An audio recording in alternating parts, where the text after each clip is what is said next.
Hi ನಮಸ್ತೆ ಎಲ್ರಿಗೂ ಸವಿರುಚಿಯ ಆಟ ಚಾನಲ್ಗೆ ಸ್ವಾಗತ. ಇವತ್ತಿನ ರೆಸಿಪಿ ಮಟನ್ ಸಾಂಬಾರ್. ಮೇಕೆ ಮಟನಿಂದ ನಾನಿವತ್ತು ಸಾಂಬಾರ್ ರೆಸಿಪಿ ಮಾಡ್ತಾ ಇದ್ದೀನಿ.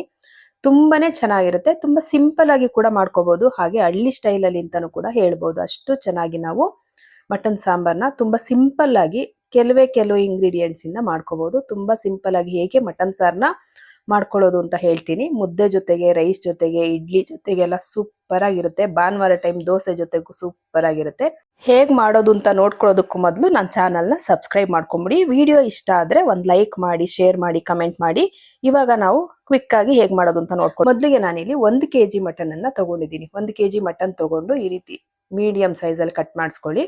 ಮೇಕೆ ಮಟನ್ ಇದನ್ನ 1 kg ತಗೊಂಡು ನೀಟಾಗಿ 2 ರಿಂದ 3 ಸಾರಿ ತೊಳೆದು ನೀರೆಲ್ಲ ಬಸ್ದು ಇಟ್ಕೋಬೇಕು. ನೀರೆಲ್ಲ ಚೆನ್ನಾಗಿ ಬಸಿದ್ರೆ ಚೆನ್ನಾಗಿರುತ್ತೆ ಮಟನ್ನು. ನೀರು ಸಮೇತ ಹಾಕಬಾರ್ದು.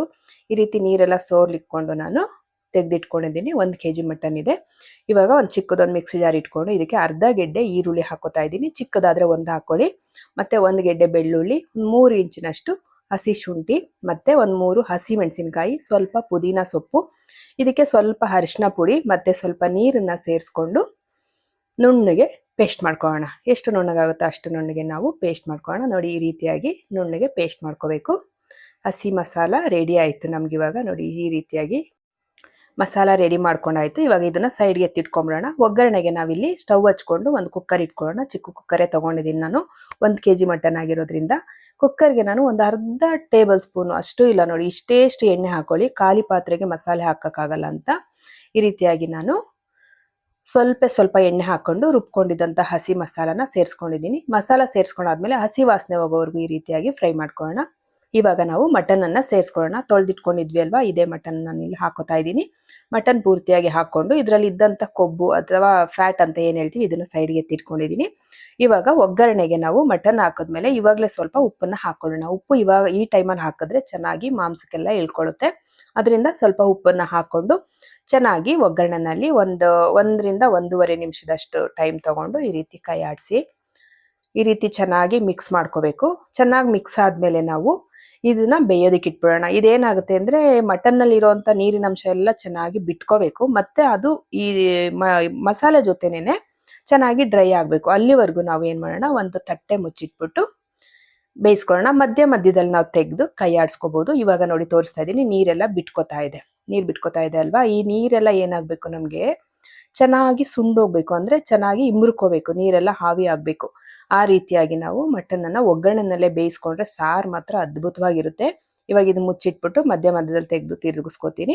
ಅಷ್ಟರಲ್ಲಿ ನಾವು ಮಸಾಲೆ ರೆಡಿ ಮಾಡ್ಕೊಂಬಿಡೋಣ. ಮಿಕ್ಸಿ ಜಾರ್ ಇಟ್ಕೊಂಡು ಇದಕ್ಕೆ ಒಂದು 2 ಸೌಟಷ್ಟು ಅಂದರೆ ಒಂದು 2 ಸ್ಪೂನಷ್ಟು ಹಸಿ ಕಾಯಿ ತುರಿ, ಒಂದು ಅರ್ಧ ಟೀ ಸ್ಪೂನು ಗಸಗಸೆ, ಮತ್ತೆ ಒಂದು 2 ಪೀಸ್ ಚಕ್ಕೆ, ಒಂದು 4 ರಿಂದ 5 ಲವಂಗ, ಮತ್ತೆ ಒಂದು ಮೀಡಿಯಂ ಸೈಜು ಹಣ್ಣಾಗಿರುವಂಥ ಟೊಮೆಟೊ, ಮತ್ತೆ ಸ್ವಲ್ಪ ಕೊತ್ತಂಬರಿ ಸೊಪ್ಪು. ಇದಕ್ಕೆ ಸ್ವಲ್ಪ ನೀರನ್ನ ಸೇರಿಸಿ ನಾವು ಎಷ್ಟು ನುಣ್ಣಗಾಗುತ್ತೋ ಅಷ್ಟು ನುಣ್ಣಗೆ ರುಬ್ಕೋಬೇಕು. ತರ್ತರಿಯಾಗಿ ರುಬ್ಕೋಬಾರ್ದು, ನುಣ್ಣಗೆ ರುಬ್ಕೋಬೇಕು. ಕಾಣಿಸ್ತಾ ಇದೆ ನೋಡಿ, ಇಷ್ಟು ನುಣ್ಣಗೆ ನಾನು ರುಬ್ಕೊಂಡು ರೆಡಿ ಮಾಡ್ಕೊಂಡಿದ್ದೀನಿ ಮಸಾಲಾನ.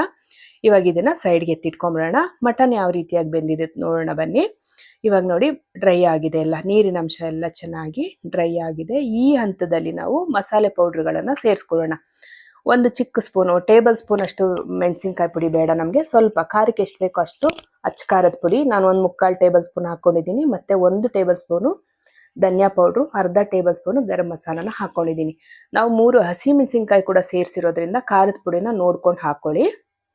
ಇವಾಗ ಮಸಾಲೆನ ಚೆನ್ನಾಗಿ ಈ ರೀತಿ ಮಟನ್ ಜೊತೆ ಮಿಕ್ಸ್ ಮಾಡ್ಕೊಂಡಾದ್ಮೇಲೆ ನಾವು ರುಬ್ಬಿಟ್ಕೊಂಡಿದ್ದಂಥ ಮಸಾಲ ಕೂಡ ಹಾಕೊಂಬಿಡೋಣ. ಕಾಯಿ ಮಸಾಲ ರುಬ್ಬಿಟ್ಕೊಂಡಿದ್ವಿ ಅಲ್ವಾ, ಇದನ್ನು ಸೇರಿಸ್ಕೊಂಡು ಇದೇ ಮಿಕ್ಸಿ ಜಾರ್ಗೆ ಸ್ವಲ್ಪ ನೀರು ಹಾಕ್ಕೊಂಡು ಸೇರಿಸ್ಕೊಂಡಿದ್ದೀನಿ. ನಮಗೆ ಇಷ್ಟು ಸಾರು ಸಾಕಾಗೋದಿಲ್ಲ, ಅದಕ್ಕೆ ಇನ್ನೂ ಸ್ವಲ್ಪ ನೀರನ್ನು ಸೇರಿಸ್ಕೊಳ್ಳೋಣ. ಮಟನ್ನು ಮತ್ತು ಸಾರು ಎರಡೂ ಹದವಾಗಿ ಬೇಯಬೇಕು. ಆ ರೀತಿಯಾಗಿ ನಾವು ನೀರನ್ನು ಸೇರಿಸ್ಕೋಬೇಕಾಗತ್ತೆ. ತುಂಬ ತೆಳ್ಳಗೂ ಆಗೋದು ಬೇಡ, ತುಂಬ ಗಟ್ಟಿನೂ ಇರಬಾರ್ದು.